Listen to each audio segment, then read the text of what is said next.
வயிறு பலூன் மாதிரி உப்பிசமாக இருக்குன்னு உடனே கர்ட் கொம்புச்சா இல்லை ப்ரோபயோட்டிக் கேப்சூல்ஸ் எடுக்கிறீங்களா? ப்ரோபயோட்டிக்ஸ் கட் ஹெல்த்க்கு யூஸ்ஃபுல்னு நிறைய பேர் நம்புகிறாங்க. ஆனால் ப்ளோட்டிங்க்கு அண்டர்லைங் காசு என்னன்னு தெரியாமல் ப்ரோபயோட்டிக் ஸ்டார்ட் பண்ணுறது எப்போவுமே கரெக்ட் இல்லை. பர்சிஸ்டன்ட் ப்ளோட்டிங் இருக்கிறவங்களுக்கு சீபோ, அதாவது small intestinal bacterial overgrowth அப்படின்ற கண்டிஷன் இருக்க சான்சஸ் இருக்குது. சீபோவில் ஸ்மால் இன்டெஸ்டினில் பாக்டீரியா அதிகமாக இருக்கும்போது சில கார்போஹைட்ரேட்ஸ் ஃபர்மெண்ட் ஆகி gas, bloating, abdominal discomfort increase பண்ணலாம். அண்ட் ப்ரோபயோட்டிக்ஸ், சீபோ இருக்கிற எல்லாருக்கும் ப்ரோபயோட்டிக்ஸ் ஹார்ம்ஃபுல்னு சொல்ல முடியாது. ரிசர்ச் மிக்சடாக இருக்குது. ஸோ சிம்டம்ஸ் இருக்குன்னு ஆட்டோமேட்டிக்காக ஹைடோஸ் ப்ரோபயோட்டிக் சப்ளிமெண்ட் ஸ்டார்ட் பண்ணாதீங்க.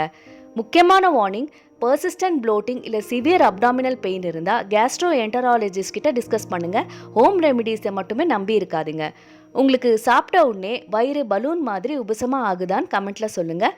Follow Shares Health and Wellness for simple evidence-based health facts.